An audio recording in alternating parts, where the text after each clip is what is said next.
Okay, here's the Pancake box I got at the store. And they do them a little bit different than they used to in the old days. And I don't know why they give you this cover. And most people are never going to use this cover, so why include it? They could have put a plastic cover on it or what have you, but they didn't. Am I ever going to use this cover? Probably not. I could use it for sheet metal and for shims. I could cut that up.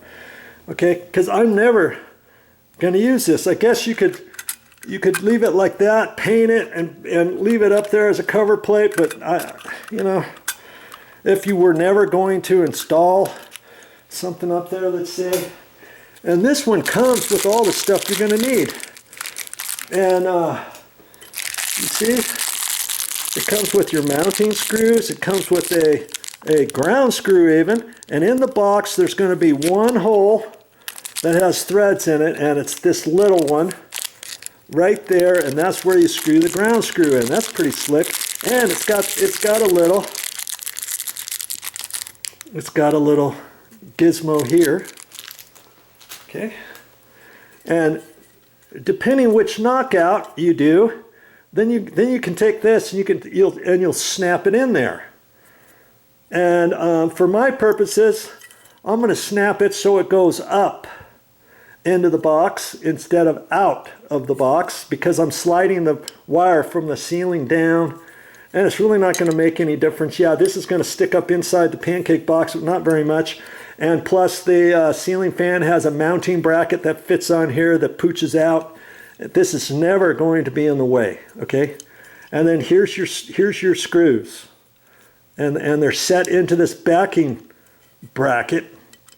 And I guess they figured that's strong enough to allow to install a ceiling fan. I even asked the guys at the hardware store, hey, is this for the ceiling fan box? Do they have the other one for just a light fixture box? Because they used to have a thinner one for a light fixture box, and they used to years ago not have this cut off, this little section. It used to be round all the way, and then where the screw went in, this whole cavity area used to be a whole threaded area for your long screw to go in, and it wasn't just holding on threads that was as thick as this metal on the little ear, but your threads were hitting through that entire bracket. That little thing. I thought that was pretty slick, but nowadays they do it this way. And these were the ones he directed me to. I couldn't find any other ones, and I thought that is very odd how they do that, but this is what they do. Okay, so now I'm going to hold this. I can hold this whole box up there and draw a line around it, allowing enough room for where the floor joist was from here over. So I can hold it up there knowing that this mount here, when I cut that hole, is going to be in the drywall cavity. Do you see what I mean? So what I have to do, and it's kind of tricky, I got to take one of these knockouts out. And they make these kind of stout. I got to knock that out. I used to be able to do it with a little screwdriver, or even sometimes with the claw of a hammer, and just tap it, or even with a pair of pliers, you should be able to just hit it, doink, and then have it pooch out enough to grab it, pull it back and forth, twist it off. But this thing, as I recall, is kind of hard to get off. Okay, and so I'm gonna kind of beat on it a little bit with my with a crummy screwdriver I have. Look at this screwdriver. I just use it to beat on, and that's it. Okay. And should I put that on a block of wood? Yeah, probably. That's in the garage, and I'm not going to go get it. I don't think it's going to mark up the floor or anything, but famous last words, right? And it's got a little area where I know I can't hit on that, so I have to hit it on the opposite side. And so I'm going to give it a good hard whack. Like that. Oh, this one actually came off a lot easier than last time. Okay, let's see how it just comes up here like that.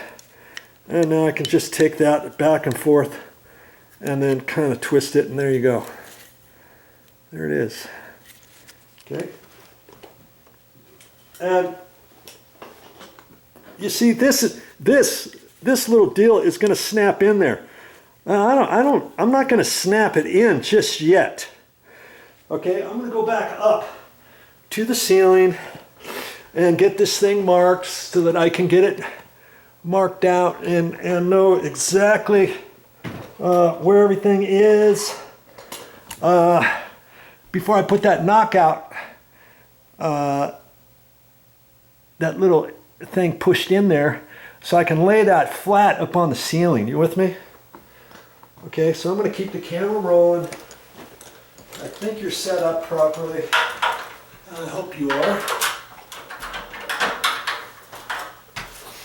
And like I say, I'm not doing anything different than how I would do things if I were not making a video.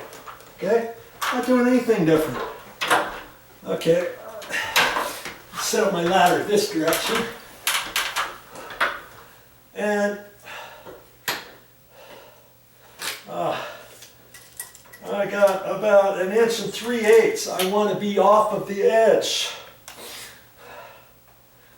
Off of the edge of this mark, coming this way, because you remember that edge is the drywall, approximately, so I'm going to go 1 3/8 inches, about there. And I always like to double check things. I got 1.5 inches or so.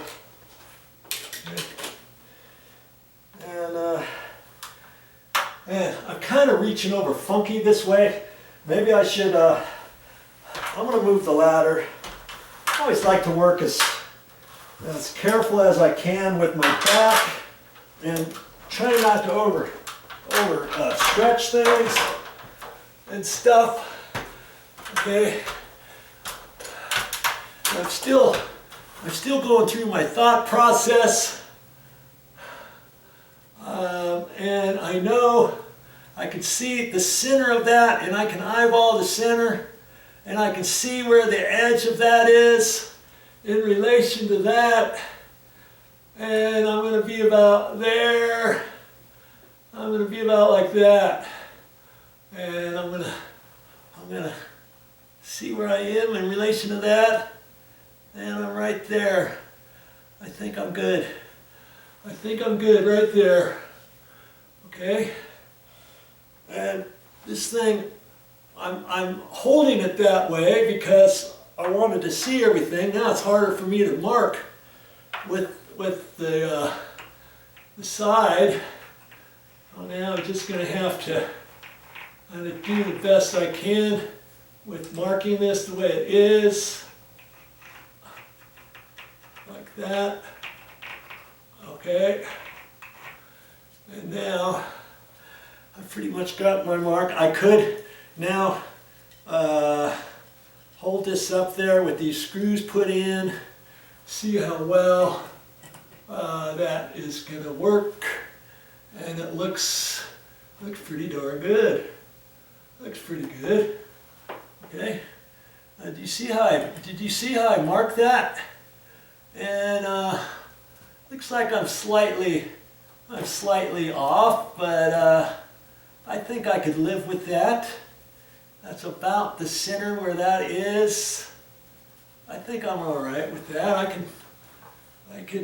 can be okay with that. Okay, so now I'm gonna cut that, and I can take my drywall saw to cut, you know, 1/3 of this, but not with the area that's on the joist, right? So I'm right next to the joist right there. Now I'm still going to be careful. I don't think there's anything in my way, but I'm using my saw as a probe.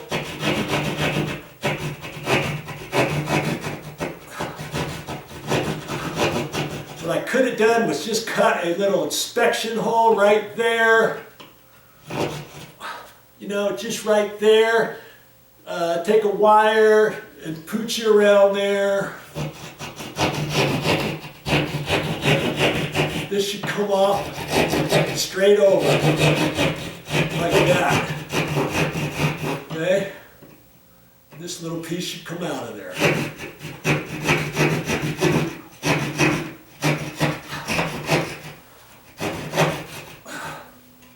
Okay, and I'm right next to the edge. Hey, you know, before I start cutting out the rest, I'm going to look at that, and I see that there's plenty of room right there for me to do the rest, remove that, and you know, I tried to take my saw and just do little bits, but this ceiling is only a ½ inch thick. It's funny too, most ceilings are 5/8 sheetrock. In this house where these ceiling joists were, that's ½ inch, and I believe they did that because the floor joists were 16-inch centers and they felt they could get by without having the ½ inch sheetrock dip and stuff, that they could put ½ inch on the ceilings because the floor joists were 16-inch centers instead of 24-inch centers, thereby reducing the cost of the project because they didn't have to purchase any 5/8 sheetrock for most of the ceilings, because most of the ceilings are floor joists, roof joists. Well, take that back. The roof joists up on the main floor, they're probably every 24-inch on center, and those ceilings up there are probably 5/8 sheetrock. If you were to put ½ inch and cover ½ inch on floor joists or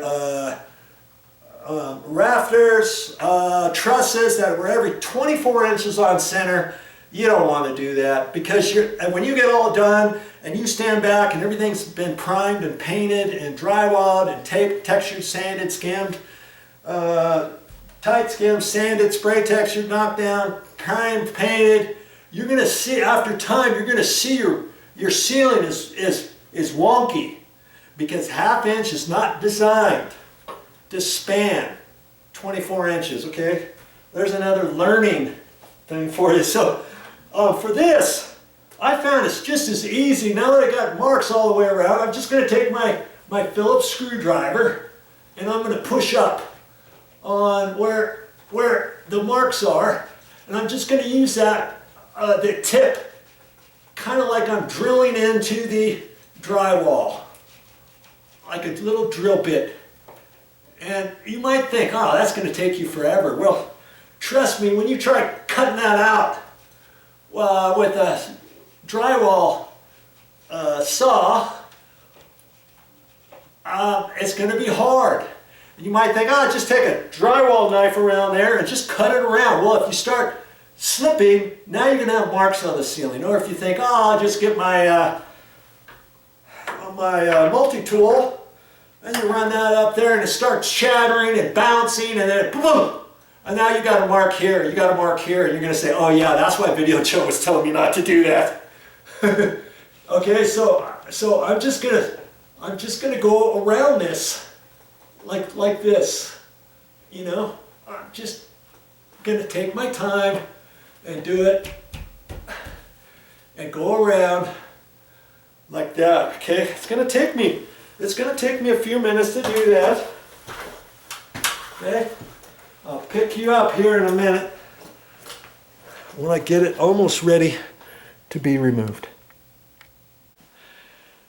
Well, I can cross that one off my list. That's all I got for this time. But I'll be back with more videos.